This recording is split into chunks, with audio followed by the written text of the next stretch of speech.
Bonjour à tous et à toutes et bienvenue dans une nouvelle vidéo de Avenir Family. Aujourd'hui, nous allons vous expliquer comment aider son enfant à avoir une alimentation saine. Nous savons tous que les enfants et les adultes bien nourris ont de meilleures chances d'être en bonne santé, d'être productifs et de pouvoir s'instruire. Le monde entier tire des bénéfices d'une bonne nutrition. Les enfants eux-mêmes, les familles, leur communauté et l'ensemble de la planète. Il y a deux éléments très importants pour une alimentation saine, éléments nutritionnels et éléments essentiels. Nous allons commencer par vous expliquer les éléments nutritionnels. Petit A, les lipides ou graisses. Ces derniers sont des éléments calorifiques. Ils fournissent la chaleur, constituent la réserve d'énergie de nos cellules et participent avec les protéines à l'architecture et au contrôle de l'activité de nos organes. Petit B, les glucides ou les sucres. Ce sont des éléments énergétiques qui fournissent de l'énergie au corps. Leur rôle est particulièrement important pour le cerveau, mais aussi pour les globules rouges qui ne fonctionnent qu'avec leur aide. Petit C, les protéines. Les protéines sont des éléments à la fois constructeurs et réparateurs. Ils assurent la croissance chez l'enfant et réparent l'usure chez l'adulte. Ainsi, les protéines jouent le rôle de briques de notre corps et déterminent l'architecture et la particularité de nos organes et de nos muscles. Ces dernières sont très importantes car elles gouvernent le bon fonctionnement et le développement de notre organisme. Petit c, les vitamines.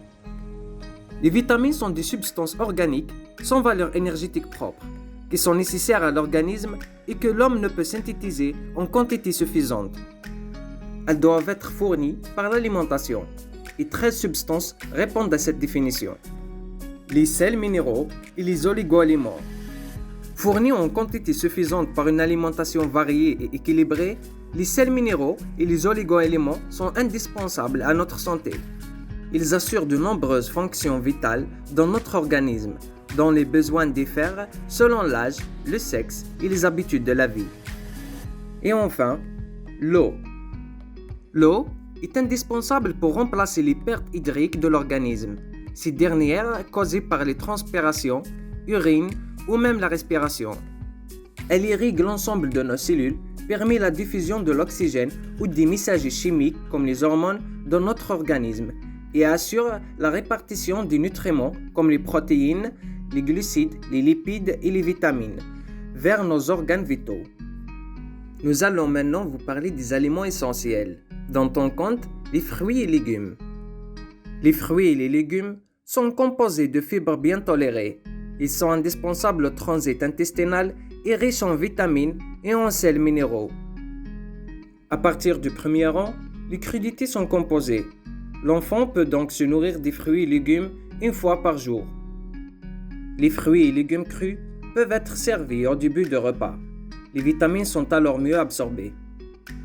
Mais essayez de suivre les fruits et légumes frais, variés selon les saisons. Les produits laitiers.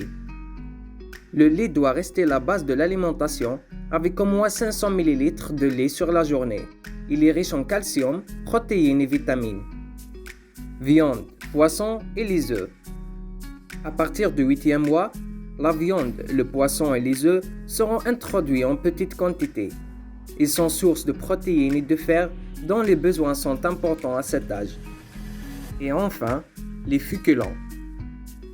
Les féculents sont riches en amidon, c'est-à-dire en sucre lent, procurant de l'énergie à l'organisme.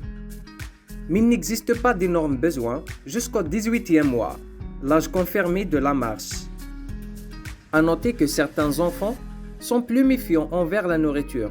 Il se peut qu'ils aient besoin d'être exposés à un nouvel aliment plus d'une douzaine de fois avant d'accepter de le goûter. Maintenant, laissez-moi vous donner quelques idées pour aider votre enfant à avoir une bonne relation avec la nourriture. Ne traitez pas votre enfant d'enfant difficile et faites-le participer à la planification des menus et à la préparation des repas. Il aura peut-être plus envie d'essayer les plats qu'il aura préparés lui-même. Servez-lui le même plat que le reste de la famille, plutôt qu'un plat différent. Vous pouvez lui servir les nouveaux aliments en petite quantité, avec les aliments qui lui sont familiers.